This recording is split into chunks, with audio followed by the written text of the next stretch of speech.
Good morning to all the participants.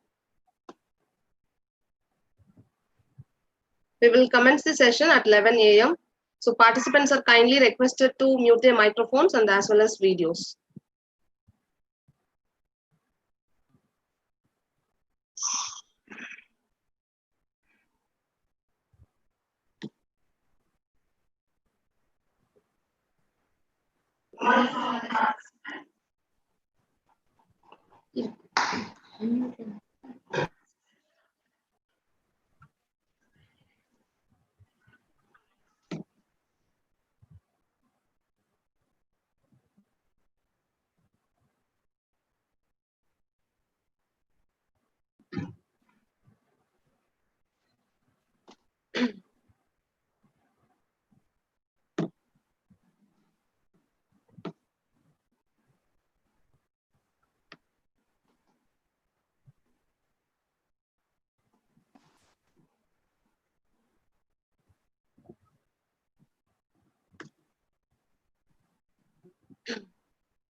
Ma'am Gayatri, ma'am, good morning, ma'am.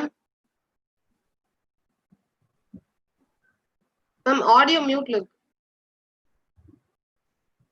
Ma'am. Ma'am, good morning. Good morning, ma'am. Ma'am, doctor, scientist ma'am வந்துட்டாங்களா இல்ல? Yes, ma'am. வந்துட்டாங்க ma'am. Join பண்ணிட்டாங்க ma'am. Okay, join பண்ணிட்டாங்க. Ma'am, நம்ம students லைன்ல நிறைய பேர் இருக்காங்களா இல்ல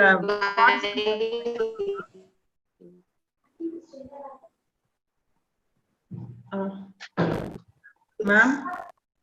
Hello. Ma'am? Ma'am, நம்ம ஸ்டூடண்ட்ஸ் நிறைய பேர் இருக்காங்களா இல்ல பார்ட்டிசிபென்ட்ஸ் நிறைய பேர் இருக்காங்களா ma'am இந்த லிங்க்ல Zoom லிங்க்ல? Participants ma'am, participants. Okay. ஏன்னா நம்ம ஸ்டூடண்ட்ஸ் இருந்தாங்கன்னா இதுல வேணா வர சொல்லலாம் YouTube லைவ்ல. Participants. Okay ma'am, okay.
Mute my audio.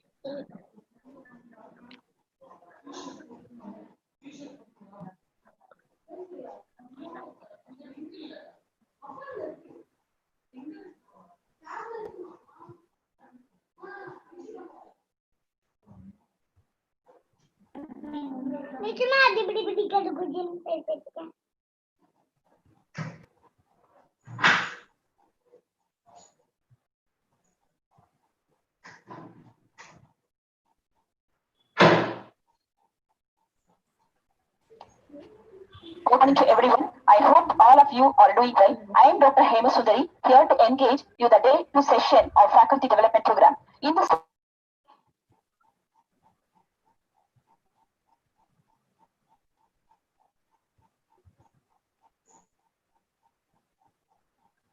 Hello. Hello. Usharani ma'am. Yes, Gayatri. Ma'am, registrar அவங்களுக்கு நாம லிங்க் அனுப்பியிருக்கோமா மேம்?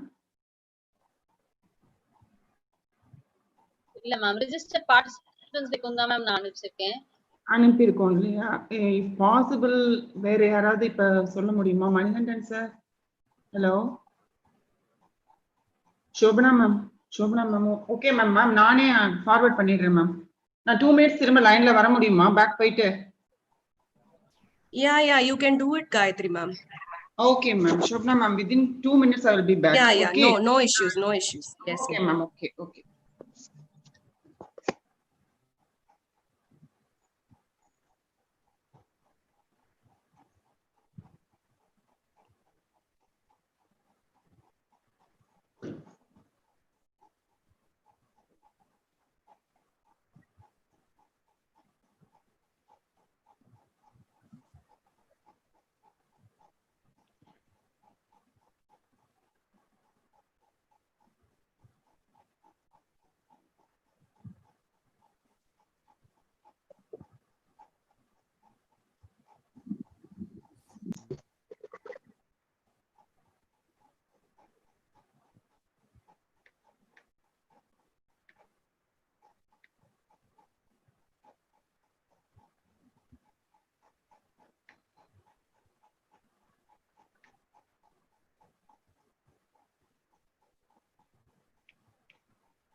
ஸ்டார்ட் பண்ணிட்டாங்க.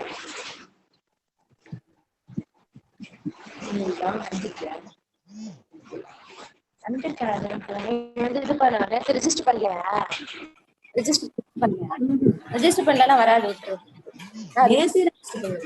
ஆமா, இப்ப மீட்டிங்கே ஸ்டார்ட் ஆயிடுச்சு. இனிமே எப்படி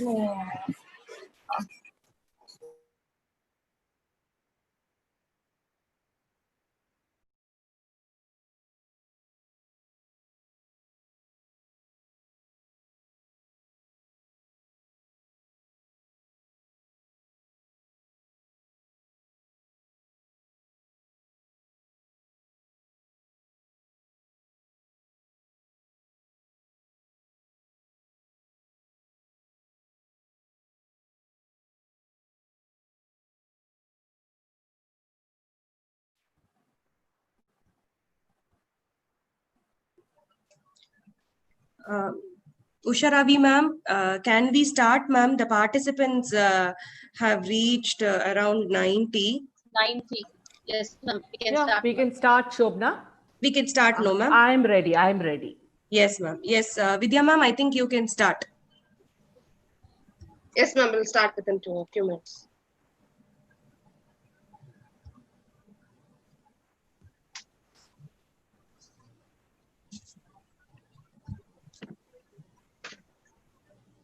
Ma'am, shall I start? Yes. Yes ma'am. Okay. So good morning to all the participants. It gives me immense pleasure to welcome you all for the webinar on food and nutrition during the times of COVID-19, organized by the Department of Biochemistry, School of Life Sciences, Vistas.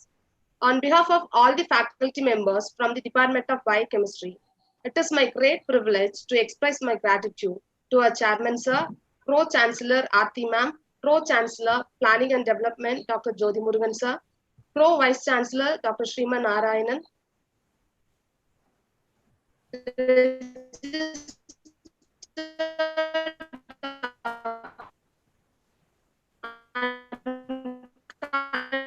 convener of this webinar, Dr. K. Gayatri. A smile is the universal welcome. With this note, I am glad to invite Dr. B. Usharani to welcome the gathering. Ma'am, Usha ma'am. Usha ma'am. Yes. Yes, Thank ma'am. you, Dr. Vidya. Yes, ma'am. Good morning to one and all. I wholeheartedly welcome the members of the management, our chief guest, Dr. Usha Ravi, my colleagues and students from Vistas, research scholars, and all other participants from diverse fields on behalf of the Department of Biochemistry, School of Life Sciences, Vistas. நோய் நாடி நோய் முதல் நாடி அது தணிக்கும் Vainadi Vaipachayal, one of the excellent Tirukkural by Tiruvalluvar. And right now, we are experiencing it in this COVID-19 pandemic. The need of the hour is to combat and battle against this pandemic. Hope you all shall accept that food plays a vital role in it. We are in an urge to know what has to be done to boost our immune system. With this note, I welcome you all to listen to an expert talk on food and nutrition during the times of COVID-19 by Dr. Usha Rani, academic quality consultant and life sciences mentor. Listen, cherish, implement, and stay healthy. I welcome you all. Thank you, Dr. Usharani, ma'am. I would like to begin the webinar with this Tirukkural. Marundana vendavam yakikku arundiyadu atrathu potri unil, which means no medicine is necessary for us when we eat after assuring that what we have eaten already has been digested. The resource person of the day reminds us of the saying, let the food be the medicine and the medicine be the food. I request Dr. C. Shobana to introduce the resource person of this webinar. Dr. Shobana, ma'am, can you please? Yes. Thank you. Thank you, Dr. Vidya. A very good day to all. Today, this task of introducing our chief guest of honor and speaker is a great privilege. And Dr. Usha Ravi, she is an academic quality consultant and life sciences mentor, former joint registrar, academics, Transdisciplinary University, Bangalore, former dean, professor and head, School of Food Sciences, MOP Vaishnava College for Women, Chennai. To introduce about Dr. Usha Ravi, she is a woman of virtue and simplicity. She is a living inspiration to all of us. If one takes a closer look at the alchemy of the achieving person, two distinct virtues pop up besides perseverance and hard work. And these are pioneering spirit and willingness. Dr. Usha Ravi is a living idiom of a woman. She is a food scientist, professor of food studies, food researcher, a passionate cook, and an academic quality consultant. As a dean of academics and as an active member of board of studies and academic councils in severe universities across South India, she has undertaken challenging opportunities in teaching, administration, research, and extension. She has shared her rich research experiences with food through 14 publications in referred international and national journals and around 250 presentations all over India. She's been invited to deliver talks about various facets of food at academic gatherings and has been sought to talk on nutrition in radio and television programs about food, nutrition, and wellness. To know more about her, you can visit her website, Food Dialogues, where she shares dialogues about food and with food. She gives you a load of scientific information about diet, wellness, and more interestingly, food stories. Not taking much time, I hand over the session to Dr. Usha Ravi. Thank you so much, Shobana. At the outset, I would like to thank the entire management of Wales Institute of Science and Technology for having given me this opportunity and for having organized this wonderful webinar, which is actually the need of the hour. I would like to thank the entire team of Life Sciences, the Department of Biochemistry, the head Department of Biochemistry, and the dedicated to Dr. Shobana, who I think very nicely remembered me and has given me this wonderful opportunity so that I can be a part of this wonderful gathering. So from my end, welcome to all the participants,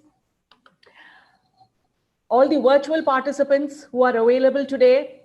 This is actually a very new mode of conducting a conference, a seminar, and it is something new for all of us, including the pandemic, COVID-19. So though you have introduced me as an expert, my expertise definitely does not lie with COVID, but I have tried to probably find out and research into the whole thing so that we are able to come about with certain recommendations. So now what you see on the screen is how our day begins. All newspapers screaming, and all the screams are related to COVID-19.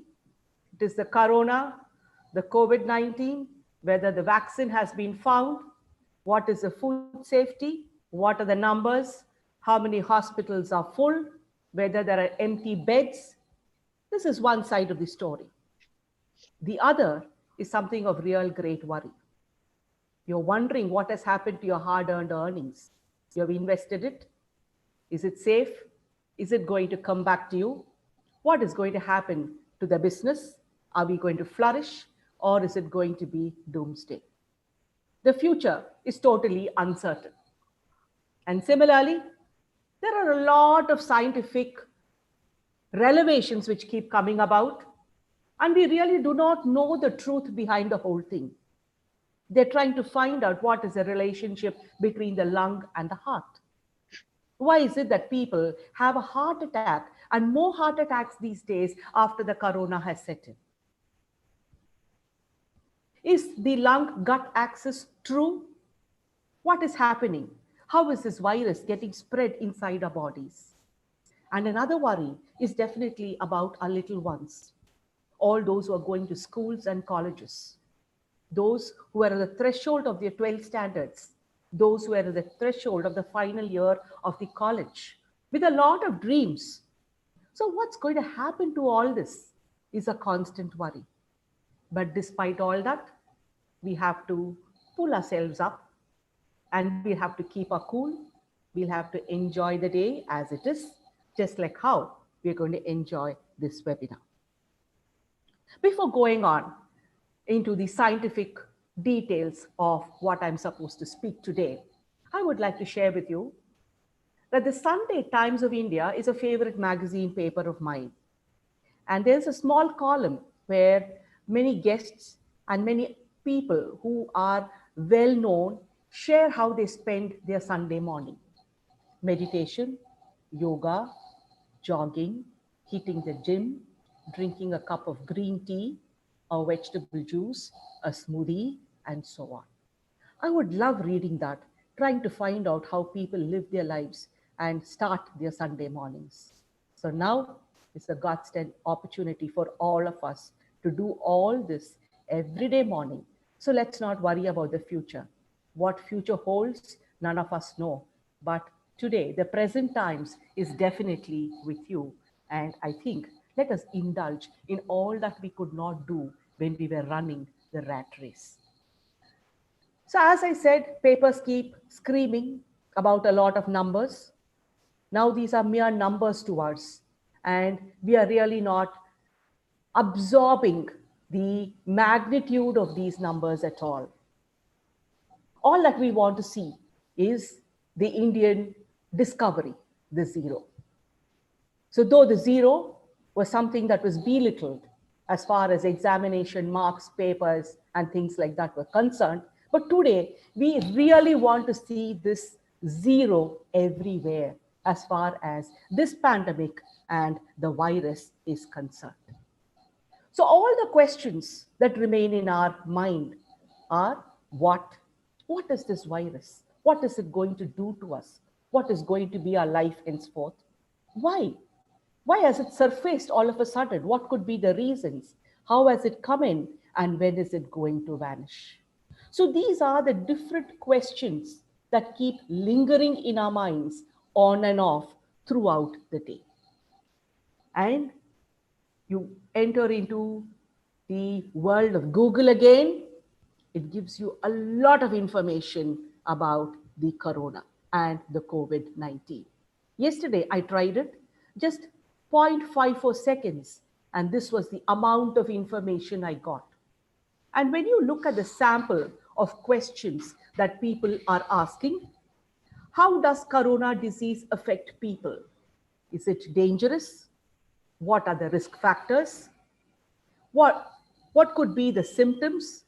And would the symptoms aggravate if I drink alcohol? Is alcohol a panacea for COVID? Do I have to wear a mask during the pandemic? Do I have to wear a mask while I exercise? The questions and doubts in the minds of people are plenty. But what is sadly happening is it's only instructions that are being doled out to people. Why and what of it is not being told. So everybody is in a state of confusion. You have the social media. The social media floods your phones with a lot of treatments, a lot of preventive measures, with a lot of cure, and with a lot of things that you're supposed to do in order to ward off corona.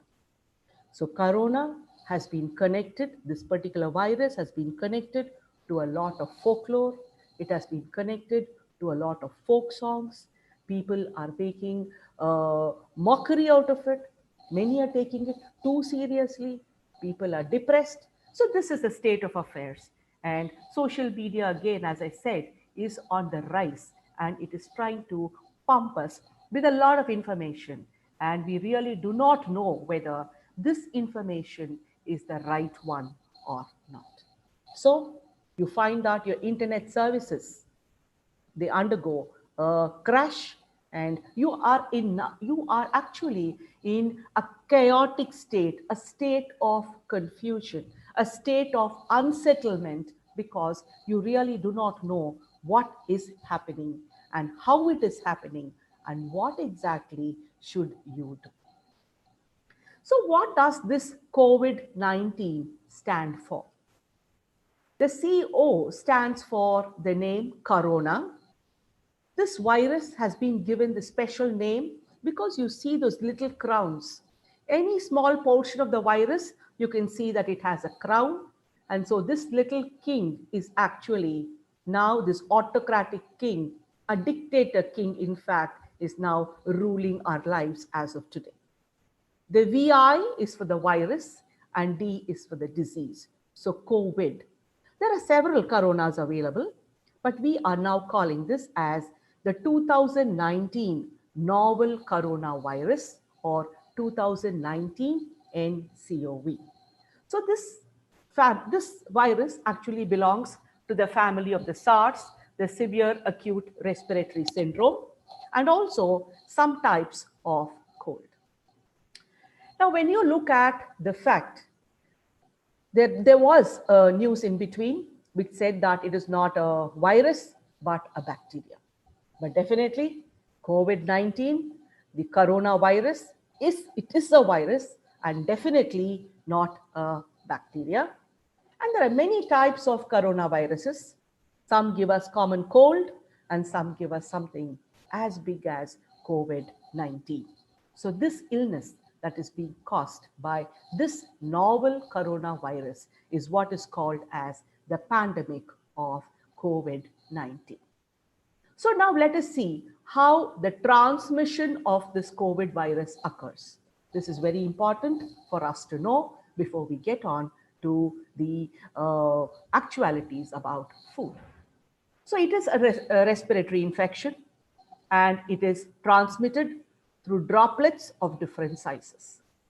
So any droplet particle that is greater than 5 to 10 millimicrons in diameter is known as a respiratory droplet. And it is these droplets, either through close contact or direct contact or through fomites, which can cause this infection. So close contact within a radius of 1 meter. Direct contact when you touch a person who is affected with the virus. Fomites, anything that is in the immediate environment of the person. Like it could be a door handle that he or she has handled. If the person has used the elevator button, the elevator door. It could be the clothes, it could be any surface that the person has touched. So these are what are called as fomites. So it could either be through close contact, it could be through direct contact, or it could be through the fomites. And the corona could also cause something like the common cold. Now here, I would like to clarify that it is not an airborne infection. So airborne infections are caused by what are known as droplet nuclei, where the droplets are lesser than 5 millimicrons in diameter. So diseases which are airborne are measles, chickenpox, the tuberculosis, the common flu or the influenza, the enterovirus which attacks your gut. So all this is caused by airborne transmission, and corona is not airborne. Now here we will have to remember that these deadly diseases like measles, chickenpox, TB, influenza, which are airborne, we have very effectively come out of the whole situation. We have come out clean, we have come out safe. So you enter into an aircraft, you have two people with influenza, there's every possibility of you also contracting it. But we are coming out safe from all these infections. What could be the reason? The reasons could be many. One, you have medication for these infections. You have vaccinations for these infections. It could probably be your innate immunity.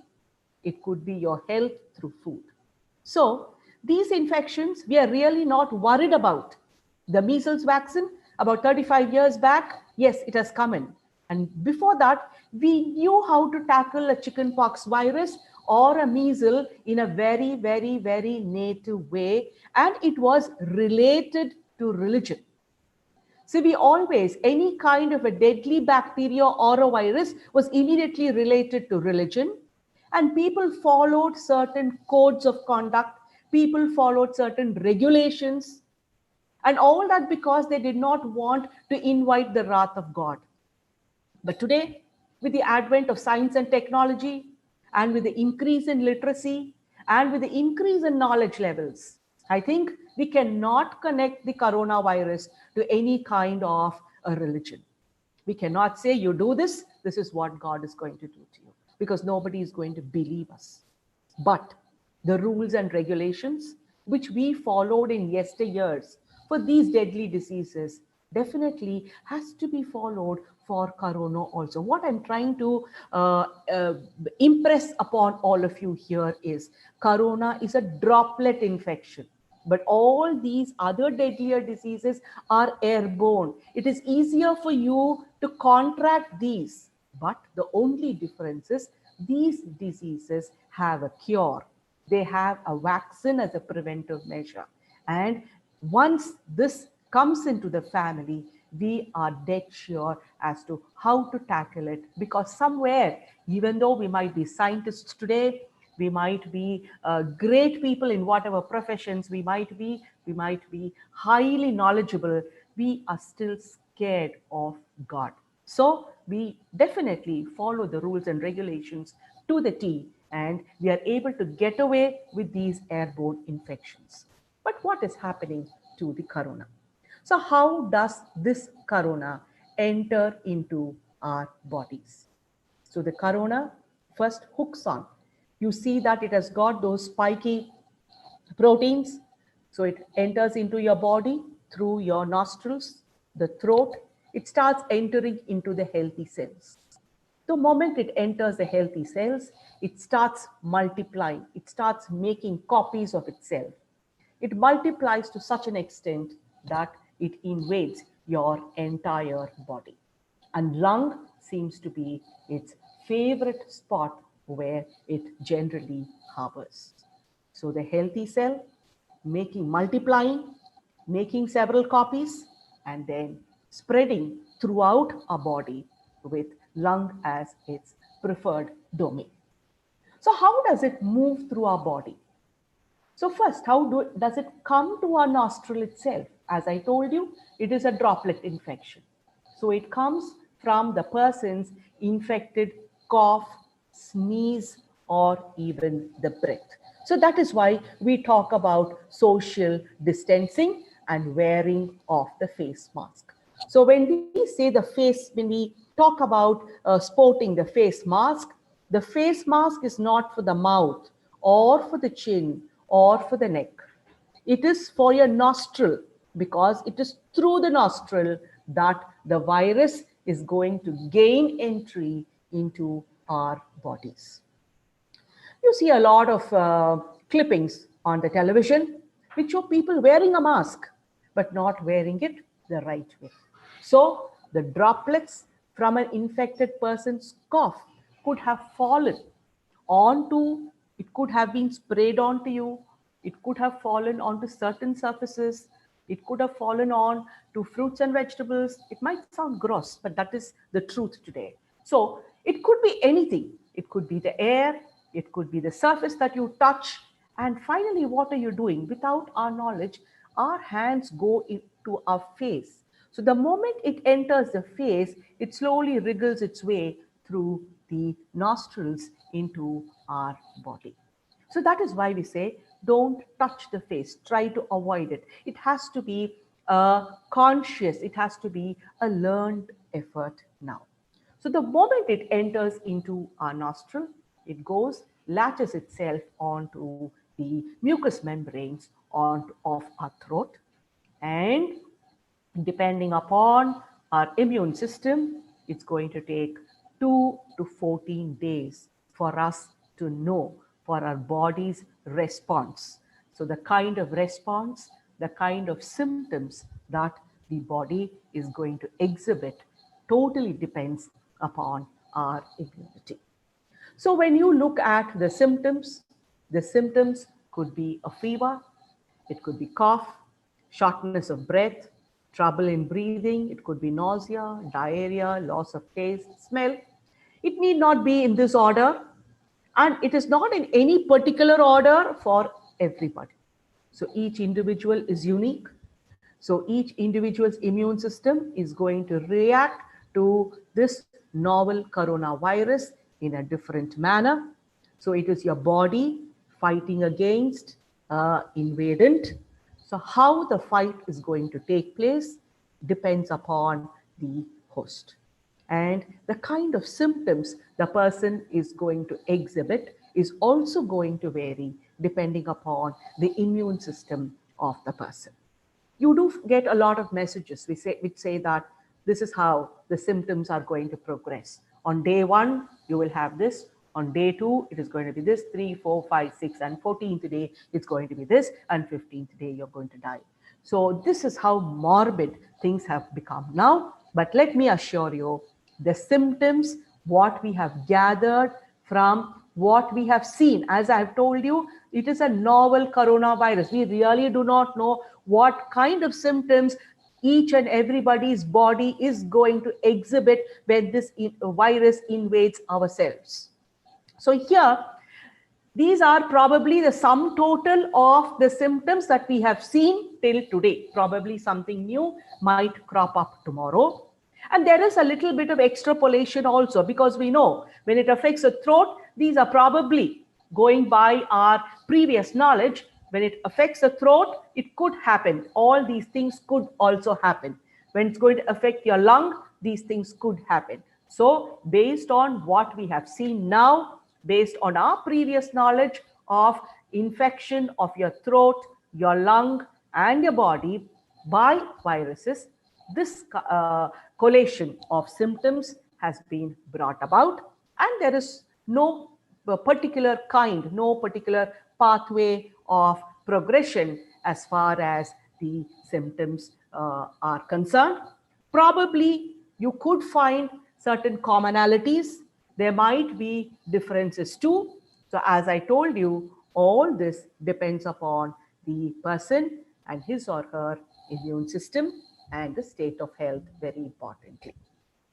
So then we are going to look into the support that we are going to give. So there can be only two. One is preventive and the other is corrective.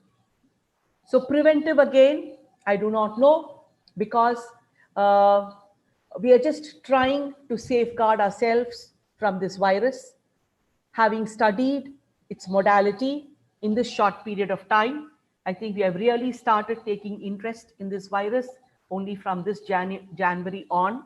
that is the entire population, the world population, except for a few scientists here and there who have been researching on this particular kind of virus.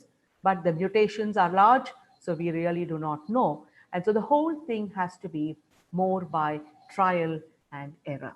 So both the care, the prevention, and the corrective actions are trial and error, and nobody is to blame because we are learning in the process. So what is actually being addressed in this care and prevention is we are trying to prevent some kind of an infection. And in case of a fever, we are trying to address the fever.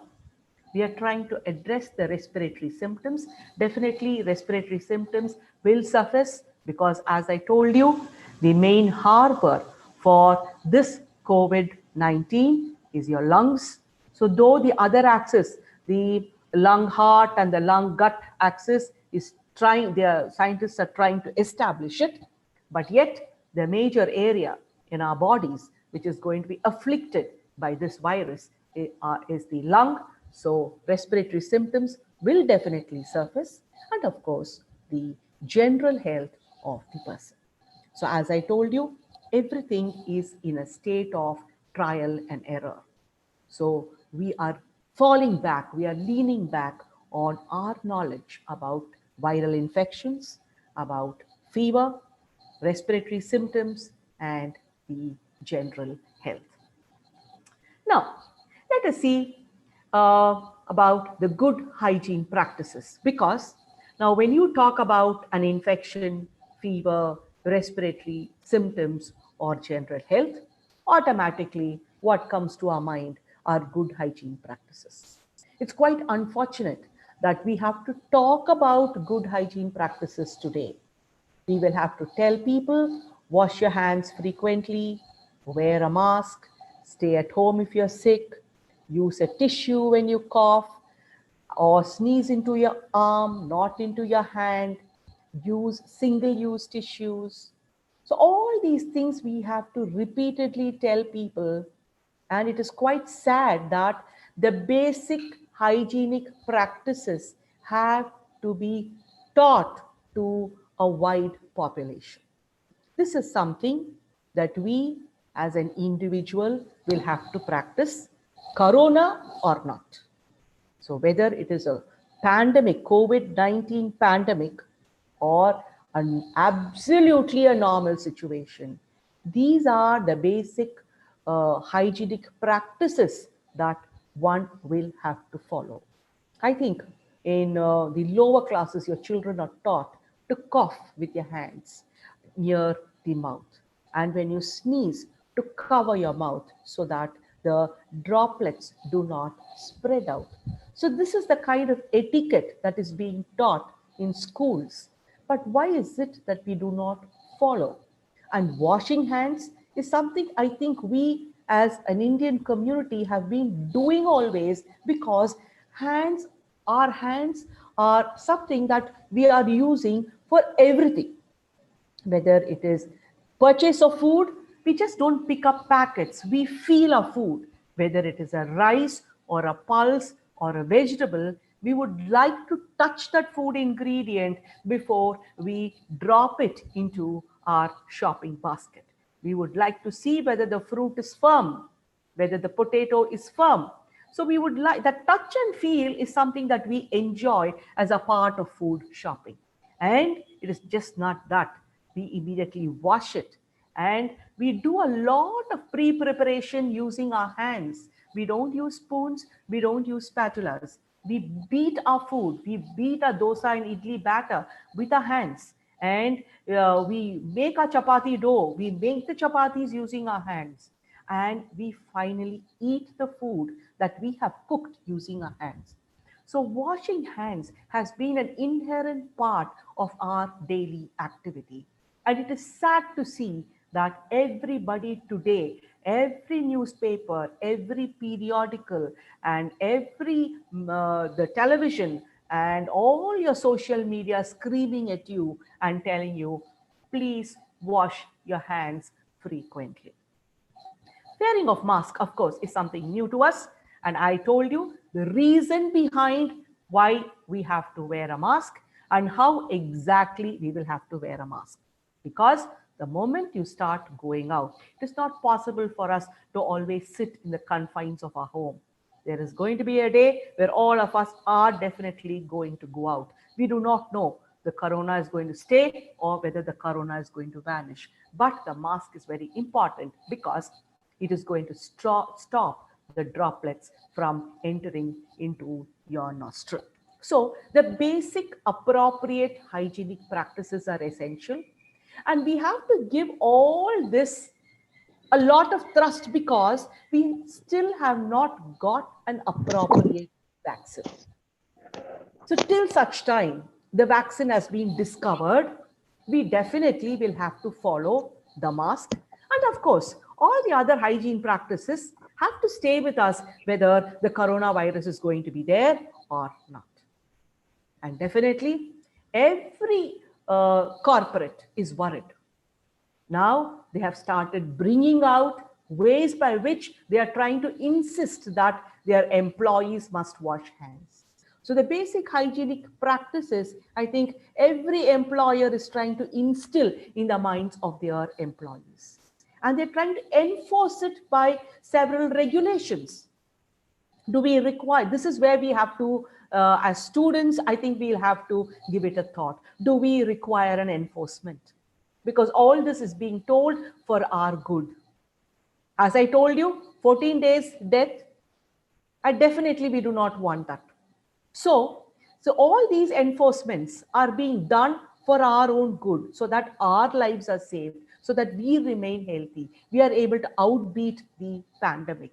So do we require any kind of a serious regulation, a polygraph test? I would like to see whether you have done this, you have done that. So again, I think it is not possible for us to go on tracking people to find out whether their basic hygienic practices are being followed by one and all.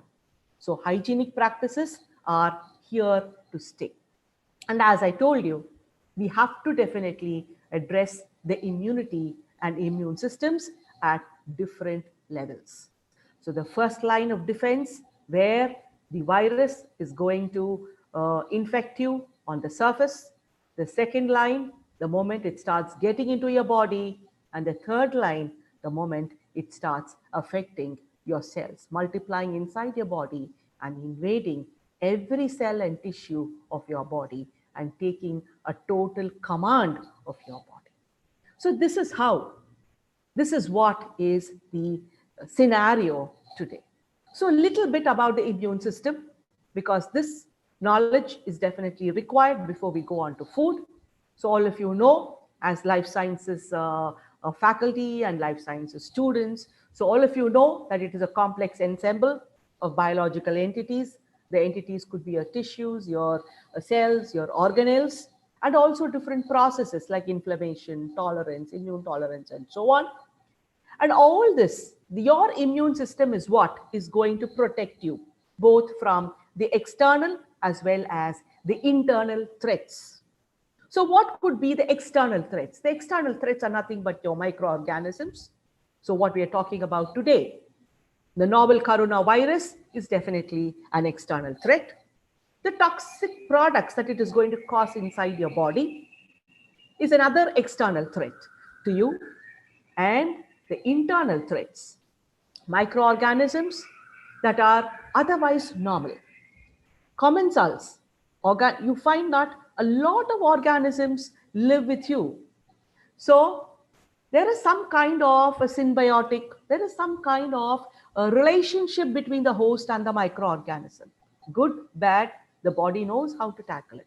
But again, this is a novel virus. So the body has been invaded all of a sudden, and the body is not used to this new virus. So the body does not know how to take care of itself during this new invasion. The body has not prepared itself for this new invasion.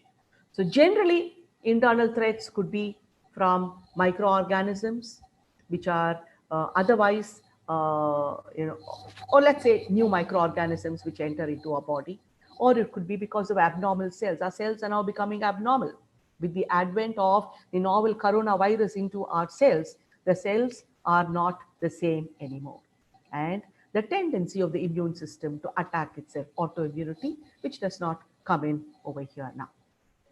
So when you look at the 4 types of immunity that is generally present in an individual, one is the innate immunity, that is inherent immunity that has been developed in our bodies over the ages. The other is the adaptive or the acquired immunity, the immunity that we have acquired because of frequent exposure to a particular microorganism. And the rate at which and the intensity at which we have an adaptive or an acquired immunity will definitely depend upon the number of exposures, repeated exposures, the intensity of exposures, and so on. The passive immunity is the immunity that is being passed on from the mother to a child, and this stays with the child for a very short period of time. And the last one is the immunizations and the vaccines.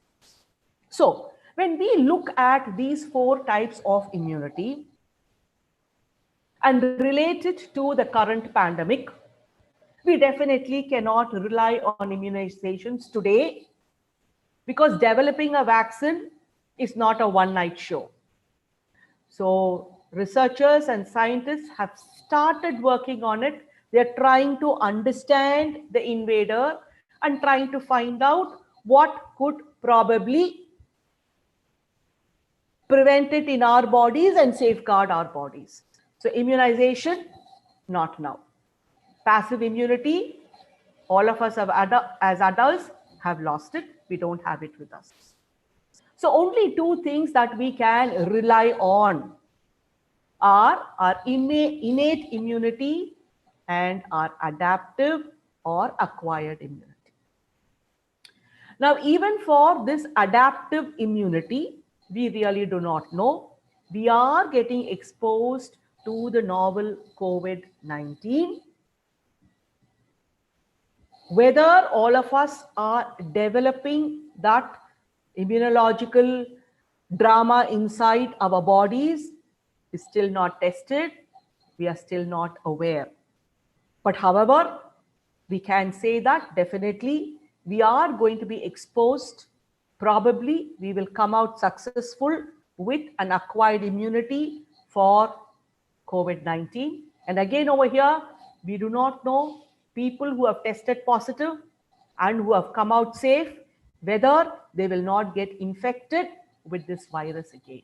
This information is still not available for us. But however, to a certain extent, we can rely on acquired immunity, and let us hope that this is something that is going to happen to all of us. So finally, our only savior is our innate immunity or our inherent immunity. So though any infection, for any infection, these are the 4 routes by which the body saves itself. We are now finally, the whole thing as far as COVID-19 is concerned has boiled down to just 1. And this is what we really will have to look into today. As I told you, the virus, microorganisms are present everywhere, and it is how strong we are in terms of our immunity that is going to protect us from any kind of infection, including the COVID-19. So when we talk of nutrition and immunity, it goes without saying that we definitely require to have a healthy body. So it is not something, immunity is not something, this innate immunity is not something that you are going to develop overnight. Just like how the vaccines cannot be developed overnight, this innate immunity also cannot be developed overnight. It is something that has to happen over a long period of time. Good food and good nutrition. Consumption of macronutrients such as carbohydrates, proteins, fats. Consumption of micronutrients such as your vitamins A, B6, 12, folic acid, C, D, and E. minerals such as iron, zinc, selenium, and copper, consumption of a lot of functional foods, and promote healthy immunity. This is something that we should have done. This is something that should have been our way of life. You find now in the race for perfect body, a perfect body figure, a zero waste, or whatever you call it, there are a lot of fad diets that has entered into our kitchens and even onto our plates. And we find one food being prescribed for as a sure shot for some kind of an illness, or one food that is being prescribed for your weight reduction, and so on. So we really do not know all your ketos, your paleos, your Atkins, your GM motor, and no carbohydrate and low carbohydrate, only protein, or only flaxseed, only lemon juice, only turmeric. We really do not know whether all this is going to, has developed good immunity in you, has all this promoted good, healthy immunity in you, is questionable. But at least today, let us start off with these wonderful macronutrients and micronutrients, which should form a part of our diet. I did talk about functional foods. And functional foods was something that was discovered. In fact, it was born in Japan. The Japanese were the first to observe that foods, apart from lending taste, apart from being tasty, apart from providing us with a lot of satiety, and apart from providing us with nutrients, they also have a bigger role to play. They call these set of foods as FOSHU, foods of specified health use. And this is what we generally call as a functional food. Foods of specified health use. These are not capsules, they are not pills, but they are real ingredients, food ingredients. It could be a principle or a component occurring naturally in natural foods again. It is not developed in a factory, nor is it processed in a pharmacy. So this can, and it should actually be a part of our normal diet. And every functional food has got a defined function. The first and foremost is to improve our immune function, to prevent specific diseases, quick recovery from specific diseases, to control physical and psychic complaints, and to slow down the aging process. All of this is very, very important in the current scenario, COVID-19, and I will explain to you how. So let us remember, functional foods, along with your good macronutrients and micronutrients, are very, very essential. They have to be a part of our daily diet. And let us not look at a single food as a pill or as a remedy for a single problem that your body might have. That is not possible. We have to look at our body as a holistic system, and food also has to be a holistic system. So when we are talking of functional foods, I have to talk about probiotics, because probiotics is something which enhances your natural immunity. I'm not going to get into the details of how probiotics and our immune system are interlinked, but definitely probiotics is what are probiotics? A set of bacteria which is sent wantedly into our bodies, into our gut, so that it tries to help in our immunity. So probiotics, we need not take it as a supplement or a capsule. You've got plenty of foods, especially the Indian cuisine has got a lot of foods which are probiotic in nature. They may not be true probiotics if we go by the definition of a probiotic, because a probiotic says so many millions of that particular bacteria has to enter into our bodies. So until and unless you have those specific reasons or requirement, that your medical practitioner may not recommend such kind of probiotic supplements. But our very own curd and all our fermented products All our fermented products are excellent sources of probiotics, which can naturally enhance our immunity. It's sad that we have moved away from our traditional diets to that of westernization. Globalization has been good. Globalization has been good as far as businesses have been concerned. But today we are talking of Atmanirbhar. We say, let us be self-sufficient. Let us not go out. So similarly, why not about food? So food also, why not we go back to our traditional meal where a lot of fermented foods have been on our plate, as a result of which immunity was taken care of in our bodies. If you actually look into the various news clippings that come out, I don't think much is being spoken about immunity in India, because if you compare the death cases in India, it is far below when compared to that of the Western countries. So it is they who have to talk about immunity through food. So we have an inherent traditional system, but unfortunately, we are in a situation where we have to talk about food and immunity because we are slowly moving away from our traditional practices to that of the Western world. So when I said micronutrients, I did mention selenium over there. Selenium is a very marked trace element that is required for our immunity. It acts as an immunostimulant and it enhances your immunity. So do your dietary antioxidants. So antioxidants such as your vitamin A, your vitamin K, and your vitamin E.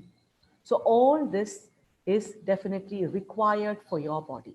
So when we looked into the modality of how the virus was entering into our system, we said through the nostril, the throat, then your lungs, then all your cells. So definitely some kind of a tissue injury when the virus is rapidly multiplying in your body. So when there is a tissue injury, there is going to be an oxidative stress. To combat the oxidative stress, you require to consume a lot of dietary antioxidants like vitamin A. So vitamin A is actually a potent antioxidant which helps in immune function. Then you have the vitamin E, again, important nutrient for maintaining the immune system, especially for the elderly, the vulnerable group. We are going to come to them. So you find that as the body is aging, the body's defense mechanisms are also decreasing. So in such a condition, these macro and micronutrients along with probiotics are very, very essential for the vulnerable group, the elderly, the pregnant, the infants, and our little ones in our family. Vitamin C, another potent antioxidant. It not only helps in antibody production, but also in the proliferation of the lymphocytes, which is the protective force of our bodies. So it is something that is very important for the improvement, enhancement of the white blood cells.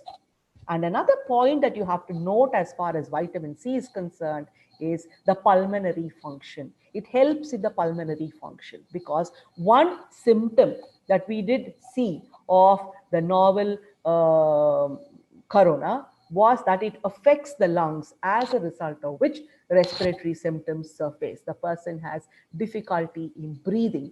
So vitamin C is definitely going to help you in this. And vitamin C is very essential for iron absorption. We always say as nutritionists that whenever we talk about iron, we always talk about vitamin C. And we say that it is always better that you have a food rich in iron and a food rich in vitamin C consumed together so that the iron that enters into your body is properly absorbed. And the reason why we have to talk about iron is an important part of your RBCs. And it is this heme portion which is going to carry the oxygen throughout your body. And with your lungs getting infected with this virus, the oxygen supply is going to be restricted, and your body definitely requires the heme portion of your RBCs to carry whatever little oxygen so that your body survives. So vitamin C is of utmost importance as far as this pandemic is concerned. And definitely, food is going to provide us with 3 different levels of care. One, the primary care is to maintain your immune system. See that your body is healthy so that you have a good immunity. The second one is where your food is going to address certain specific broad areas of concern, like what I told you just now, like your pulmonary function, your iron absorption, and oxidative stress, and so on. And at the tertiary level, it is going to result in specific personalized interventions. For example, if a person is going to be obese, we cannot only be talking about immunity, we cannot only be talking about vitamin C for better iron absorption or pulmonary function. The person falls under a malnourished category. Yes, obesity is malnutrition. So we now have to bring this person to a healthy state. So this transition from obesity to a healthy state of affairs is going to be done by personalized nutrition, which can be taken care of by a nutrition expert or your wellness caregiver. So food can help you during this pandemic at 3 levels. One, improve your immunity and maintain a healthy state of your body. The second is to address certain areas, broad areas of concern, like oxidative stress, iron absorption, and so on. And third is the personalized nutrition depending upon the health condition of the individual. So what exactly is required now is a healthy universe to fight this microorganism. So if each individual is healthy, it is easy for us to fight this new invader. I did reel out a lot of names. I said macronutrients like carbohydrates, proteins, and fats. And I did say trace elements and vitamins, this, and this. I did give you a big list. So where do I find all this? Do I have to pop in vitamin pills? Do I have to take a multivitamin, multimineral drug so that my body is fine? Start off on a healthy diet. Include as many foods as possible in your daily meal. When I say as many, I'm not talking about the quantity. I'm talking about the variety. Use whole grain cereals. Use whole pulses. Include a lot of dals. Go in for a variety of cereals. Don't just stick on to the white rice. Try a boiled rice. Try a hand-powdered rice. Try the native varieties of rice. Go in for millets. Have a ragi meal one day.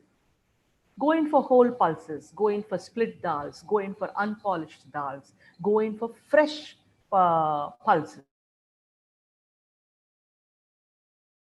Right. You have a wide variety of fruits and vegetables that are available in the markets today. So try to include as much as possible in your daily meal. If you're a non-vegetarian, go in more for fish and lean meat than for the white meat. And the reason why I'm talking about all this is because a balanced diet is the key to any infection. And we have to definitely exercise some kind of a moderation. So just because I said vitamin C is essential, I cannot carry out my daily activities with cups and cups or glasses of just orange juice. I require my macronutrients. I require my carbohydrates and fats for my energy. I require proteins for the rest of its activities. I require the trace elements, I require the vitamins. So let us exercise some kind of a caution. Moderation has to be the key. Yes, vitamin C is essential. Can we include 1 amla a day? Can we eat 1 orange a day? Find out how can you increase the vitamin C content of your diet. And when I say, can I include 1 amla a day? If you're going to cook the amla, the vitamin C is lost. The moment you start with the processing of any food which is rich in vitamin C, the vitamin C starts decomposing, it starts getting oxidized. I think as life science students and people of the life sciences team, definitely all of you know about vitamin C and its oxidative properties, because heat can affect it, sunlight can affect it. So as far as possible, let us try to eat fresh foods which are uncooked so that the vitamin C gets into our body. It does not mean our entire meal has to be uncooked. So we can go in for an orange, we can go in for a freshly squeezed lemon juice, we can just eat 1 grated raw amla along with our salads so that some amount of vitamin C gets into our body. Drumstick leaves are rich sources of vitamin C, but it's not possible for us to eat the leaf without cooking. So when you're cooking, the vitamin C component of the drumstick leaf is going to vanish. So let us not look at drumstick leaf for vitamin C, but let us look at it for its iron reserves. So balanced meal. Let us begin to eat nutritious food and don't look at foods for a single cure. As I have told you, your body has to be addressed holistically to fight this infection so that you stay healthy and the virus does not affect you. Way of life is very, very important. The kind of exercises, the physical activity that we do, are we sedentary? Are we moderate in our activity? Do we involve ourselves in heavy activity? Based on all this, I think we will have to try to tailor make our meals. And let us get back to traditional foods and traditional meals. Burgers and pizzas are good as a weekly treat or a fortnightly treat, but let us not make it our everyday meal. The 2 minutes noodles was discovered as a convenience food. That is, a day when I'm really not able to cook, or I'm not able to enter the kitchen, or my kitchen is dysfunctional, or I do not have a stove, fire is not available, whatever. It was a convenience food for that particular situation, but that cannot become my major meal every day. So let us include a lot of cereals. Cereals will have to form your base because your body requires energy for all its activities. Even while you're sitting now and listening to me, or even while you're sleeping, your body requires it. And as students of biochemistry, you definitely know glycolysis, gluconeogenesis, gluconeogenesis. So you know the cycle, what is exactly happening. Let us incorporate a good amount of fruits and vegetables into our diets. Meat, milk, dairy, egg. And what we have to curtail are our fats and sweets. Now, even when I spoke about non-vegetarian portions, I said let us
Shobna ma'am, are you there?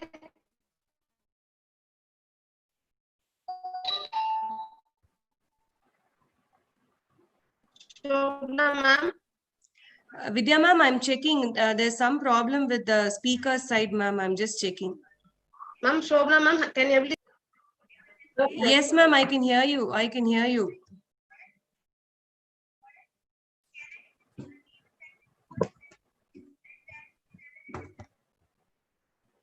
Shobna ma'am.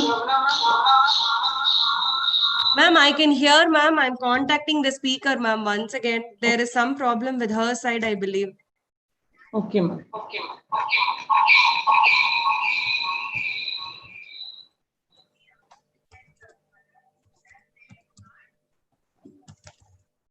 Audience, please wait for some time. The speaker will come back again. Due to some problem in the connectivity, this problem has arisen. Please coordinate with us. Thank you for your cooperation also.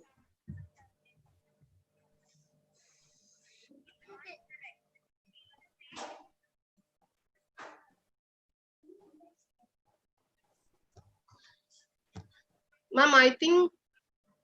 Yes, ma'am. Yes, ma'am, she has come, I think.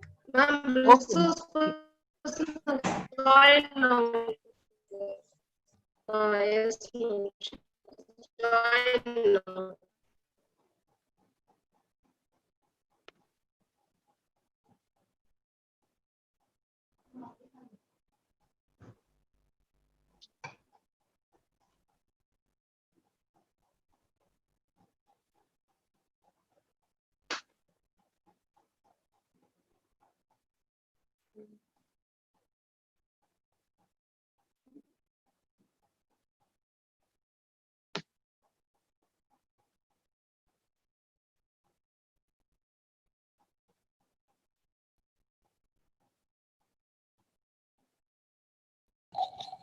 I'm so sorry for this technical glitch. I hope you're all able to hear me. Yes, ma'am. Okay, thank you Yes, so ma'am. much. Yeah. So as I was telling you, what we have to look at is a balanced diet with moderation being the key, with a variety of foods included. And I was talking about fats and sweets. Yes. Now, any kind of an infection and fever, fat is a macronutrient that is difficult to digest. So we as nutritionists, we try to prescribe fat in moderation. So as both a preventive as well as a curative measure, it is better, and especially because all of us now are leading sedentary lifestyles, it is better that we go in for lower amounts of fats and lower quantities of sugars in our meal. So next that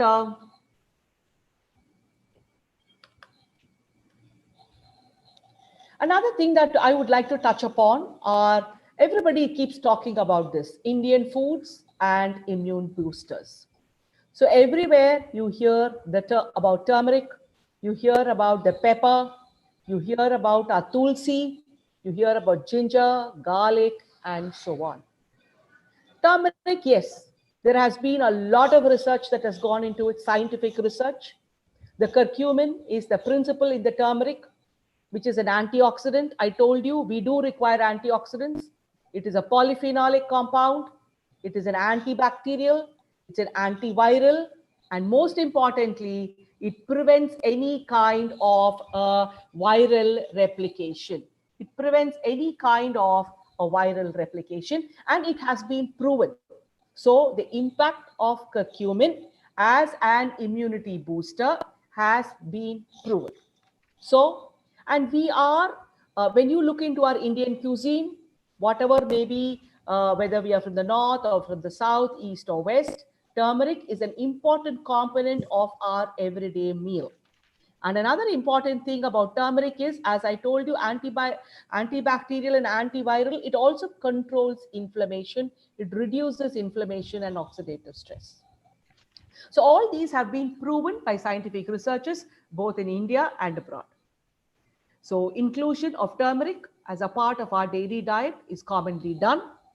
And in case you want to include turmeric more specifically into your daily food consumption, it can be as warm, hot turmeric water the first thing in the morning when your stomach is empty, because that is the best time when the gut can absorb all that goes into it. And also consciously see that while we are cooking, see that turmeric is added to all our foods. Now coming to pepper, tulsi, ginger, garlic. Yes, they are our ancient foods. They do have antimicrobial properties. They help in our gut health. They may not be immunity boosters. Nothing much has been spoken about or researched into about these components, but they do have certain principles because our ancient medical systems like the Siddha and Ayurveda have been using these herbs and spices for a lot of diseases, both as a cure as well as a prevention. And consuming this on a daily basis is definitely not going to do you any kind of a harm. We cannot very categorically say about, like how I said in case of curcumin, it is going to prevent viral replication. I cannot very categorically talk to you about the effects of consumption of these herbs and spices, but absolutely no harm in including them in your diet. And as I said, they're antimicrobial. As it is with the viral infection, the fear of the viral infection, we definitely do not want any kind of a bacterial infection. So maybe these could prevent bacterial infections in our bodies. So no harm in consumption. And as I told you, let us eat local. And don't all of a sudden, try to douse yourself with a lot of these foods. All these foods have to be present in your day-to-day meal. Everyday meal should have all this, not just today, but even tomorrow after COVID-19 vanishes, which is what I expect will definitely happen one day. So that is why I keep stressing on traditional meals where our traditional herbs and spices are incorporated. Another thing that we really have to take care is malnutrition and undernutrition, because these two can aggravate any kind of an infection. Obese, nutritional deficiency, you're undernourished. Undernourishment can be any kind of a deficiency, including calorie deficiency. So all this can be the major obstacles for your health. So a healthy body is what we require. And apart from this, other kind of comorbidities like a cardiovascular problem, a kidney disease, or even diabetes, which is going to be chronic, we really have to take care about what we eat. Healthy body is the key to prevent any kind of an infection. And all the more, how is it that we are going to sustain this pandemic is through healthy bodies only. So as I told you, prevention and care. Why is it that a group of people who go to the market, a few succumb to this COVID-19 and say that they are tested positive, but some are probably escaped from the clutches of this virus? One is your innate immunity, and second is the state of your body's health. So for these two, food is of vital importance.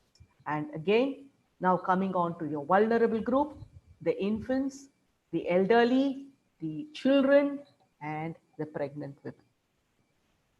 Caution has to be exercised. Care has to be taken. They cannot be allowed to be exposed, mask or no mask. Because as I told you, in case of the young body, the immune system is developing. In case of the elderly, the immune system is not going to be as active as in case of a younger adult. And in case of the young pregnant woman, she has to not only, her immune system does not only have to take care of herself, but also the well-being of the baby. So this, not only for COVID-19, even otherwise, we categorize this group as the vulnerable group. And we always say that extra care has to be given to this group, whether it is in terms of diet, nutrition, physical care, or even the mental care. Don't push your elderly into one room and say that grandchildren cannot meet them. If the grandchildren goes to the grandmother's room, the child will probably get infected, or the grandmother might get infected. As I said, don't allow any kind of an exposure. So if there is one person who is going out from the family, that person has to take all precautions when he enters back into the house. So don't contain people inside the house. Try to keep your house as clean and hygienic as possible. Food safety, not just today, but food safety dictates has been in our community right from the beginning. Whether it is a restaurant or whether it is a home prepared food, we have got different kinds of threats. You've got biological threats, you've got physical threats, you've got chemical threats. And all this can be contained by keeping your hands clean, your body clean, your cooking surfaces clean, and trying to keep your hot foods hot, cold foods cold. That is very, very important. Cleaning your work surface, cleaning your knives, cleaning your counters, and separating foods, raw foods, perishables, semi-perishables, non-perishables, keeping your meats away from the vegetables. So avoiding any kind of cross-contamination. And as I told you, cooking foods to the right temperature. So when we say foods have to be boiled, it has to go beyond 100 degrees centigrade. And when I'm going to cool it, I'm going to cool it below 5 degrees centigrade. So if I'm going to store food, cooked food in my refrigerator, there is a particular shelf life for every food. And again, I will have to look into the temperature variations in the refrigerator when I'm going to store. And I cannot put a boiling hot food into the refrigerator. I will have to bring it to the room temperature and then take it into the 5 degrees centigrade environment. So be clean, be healthy, keep the hot, cold foods cold. Don't cross-contaminate. Wash, rinse, and sanitize everything that you do with respect to food. All these cautions are not just today. These are things we should have followed. We are following now, and we're going to follow it even in future, whether COVID-19 is there or not. Cook and chill. So these are the basic principles of food safety. And as I told you again, reiterating the basic hygiene and safety of washing hands. So wash your hands when you play with your pets, after you use your washroom, sneezing, blowing your nose, coughing, touching a wound, playing outside, and after eating. So washing hands is something very, very important. And definitely everybody from educational institutions to corporates are trying to find out how to instill this basic hygiene in their employees. And even we at home are trying to find out different modalities of improving on our hygiene status. So the final word, eat good, nutritious food, eat in moderation, exercise regularly, eat a variety of home-cooked foods, stay happy. That frame of mind is very, very essential. Wash hands frequently, wear your masks when you go out, keep your home and surroundings clean, and most of all, spread the awareness. This is what is lacking today. Wear a mask, wear a mask. But why should I wear a mask? Had I known that, I will not wear a mask for my mouth or for my neck. I will definitely see to it that it covers my nose. So try to spread awareness to people around you as to what is the right methodology of combating this pandemic. And food immunity and health are the three mainstays, because we really do not know how this virus, what kind of a havoc it is causing inside our bodies once it enters it. So a healthy body can definitely fight against this virus. A healthy body is synonymous with a good immunity and a good immune system. So thank you once again. I'm now open for questions.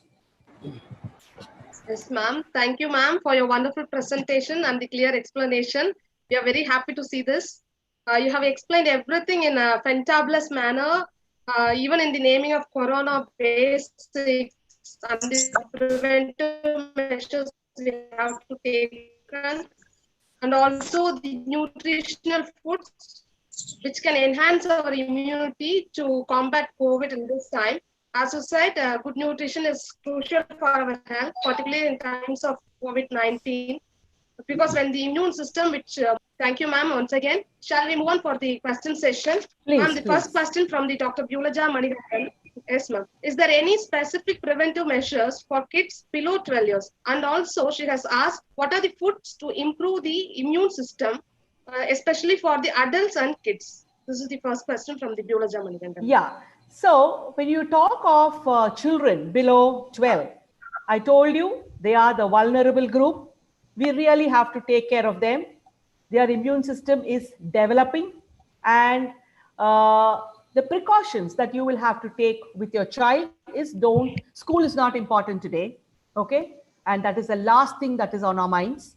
So try to do as much homeschooling as possible, and try to involve them in some kind of a physical activity is very, very essential, because you will have to unleash that pent up energy that these children have. So try to bring about some kind of a physical activity where you also get involved with them. Try to involve these children in your day-to-day course.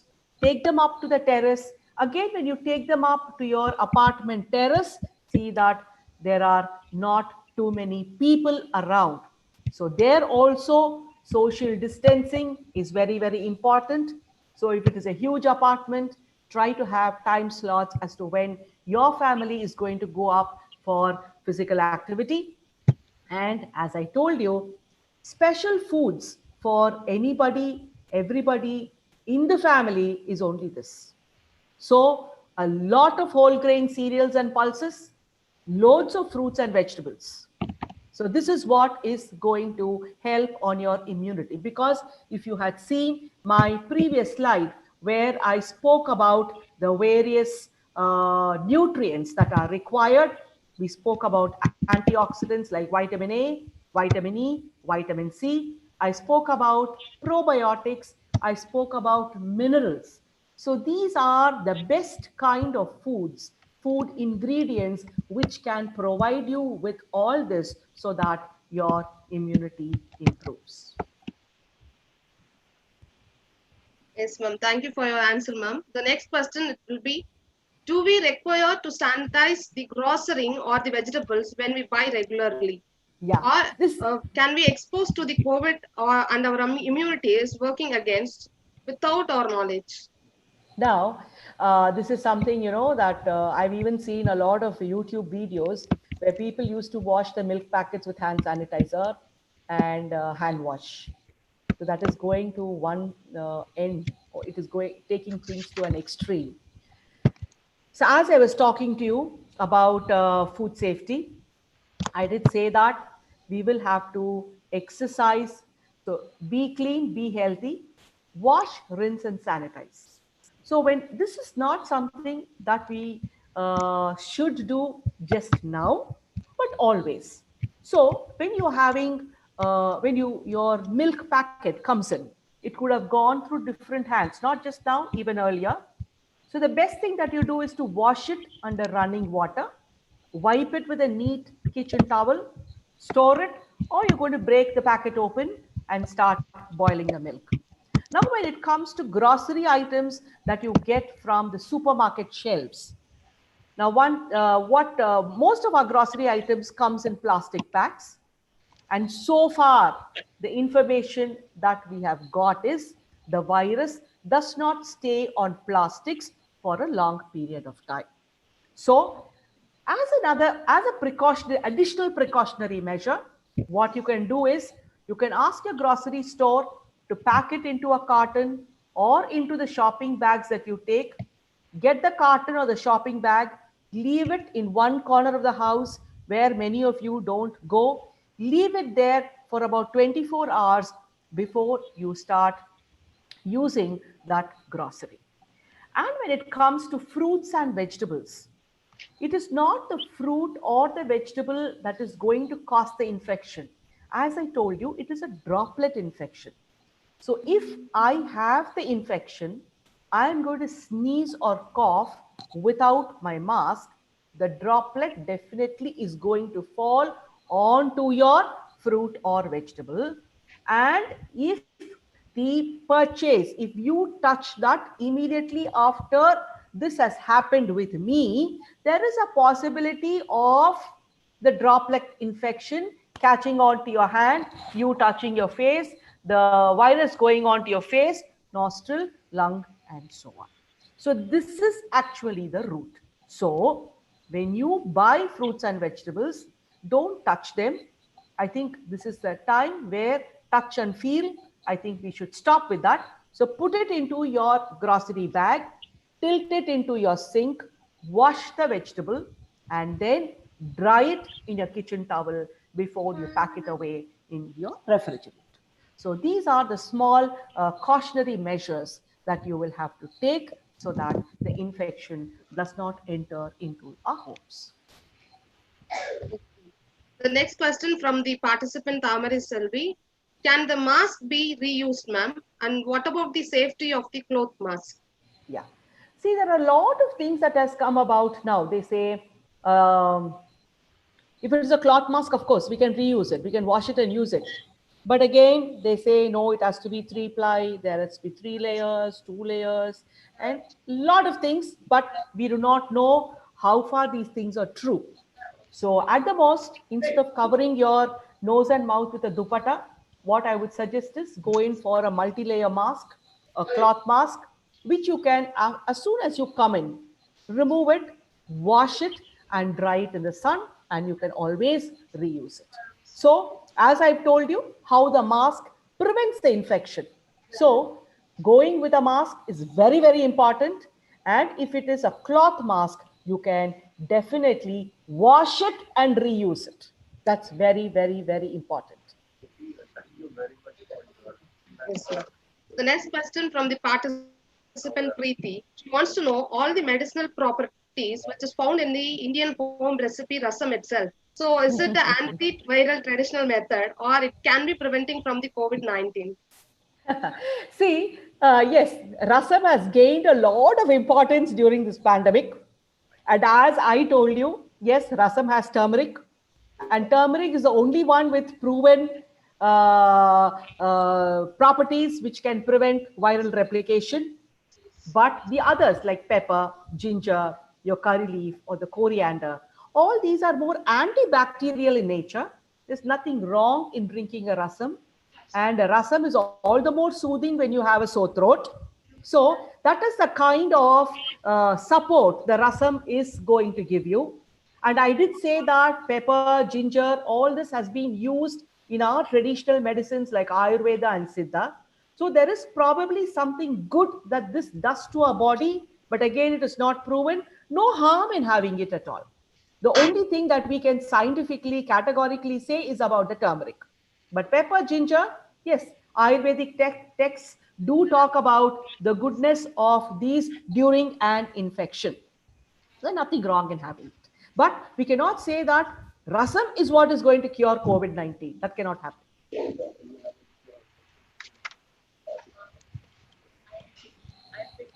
Yes, ma'am.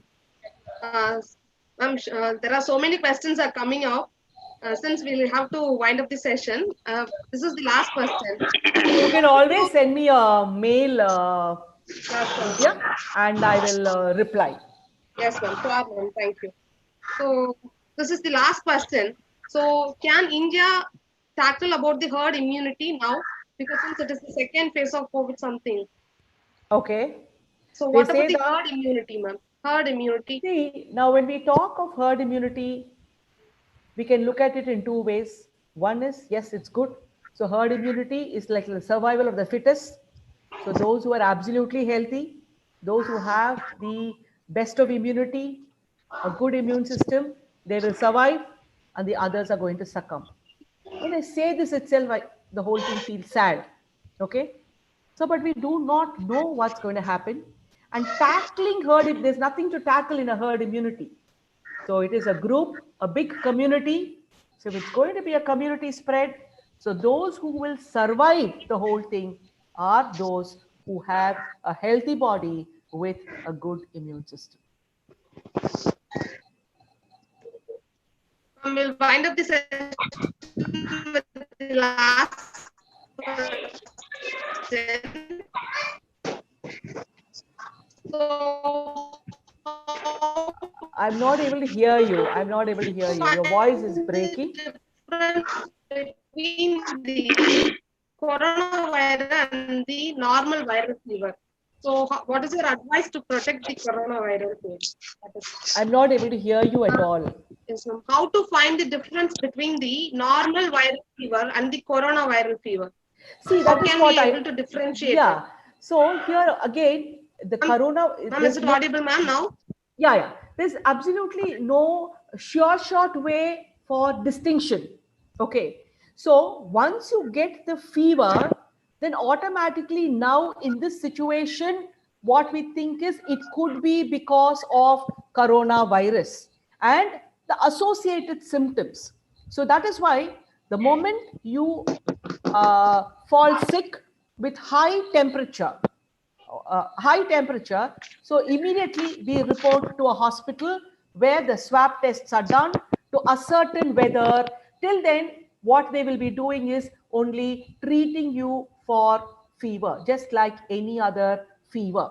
So till the swab tests confirm that you are COVID positive, I don't think it is possible for us to distinguish. And of course, the associated symptoms will come with it, because it is going to affect your respiratory tract first before it goes on to the rest of your body. So associated symptoms only. So if you have high fever with some sore throat and cough, probably. So there is no categorical way by saying that if the fever is only because of corona till the lab tests are being done.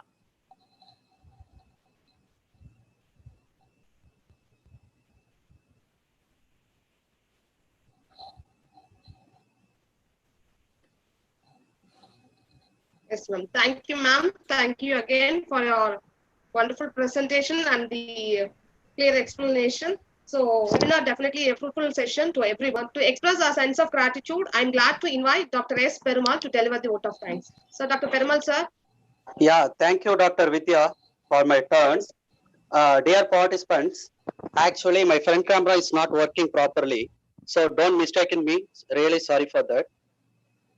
Now let's begin my vote of thanks. Good afternoon to everyone. I am happy and honored to give vote of thanks on this webinar session. First and foremost, on behalf of Department of Biochemistry, I would like to give vote of thanks to our chief guest, Dr. Usha Ravi, for gracing today's online seminar. In this session, ma'am simply and clearly mentioned the types of functional food and nutrition helpful for persons to increase our immunity level and also protect against from coronavirus infection in nowadays. Once again, thank you, ma'am, for all the valuable info shared with us in this present COVID period of time. Next, my sincerest thanks to our management, respected Vice Chancellor and Registrar, for your permission and kind support for completion of this webinar successfully. And on my own behalf, I thank to Dr. Gayatri, convener, and Dr. Batmini for their willingness and involvement to take on the completion of the work beyond their comfort zone. So I also extend my thanks to our webinar organizer, Dr. Usharani and Dr. Shobana, and also to all my staff members for their enormous support and cooperation in the organization of this webinar in most successfully. So last but not least, I thank all the participants for showing their interest and also making this program successful. Thank you to everyone. Have a nice day. Thank you so much, Dr. Perumal Srinivasan. Welcome, And ma'am. the- Welcome, ma'am. Thank you, ma'am. and the entire team of the Department of Biochemistry of Wales University for having given me this wonderful opportunity to interact with all of you. It was a wonderful session, and thanks once again. Thank you, ma'am, for your valuable Thank time. you, ma'am, and welcome. Yes. I would like to extend my thanks to all the participants from various colleges and institutions for their active participation in this webinar. Thank you all. Ma'am, Shobna ma'am, shall we wind up the session? Yes, Vidya ma'am. Yes, ma'am.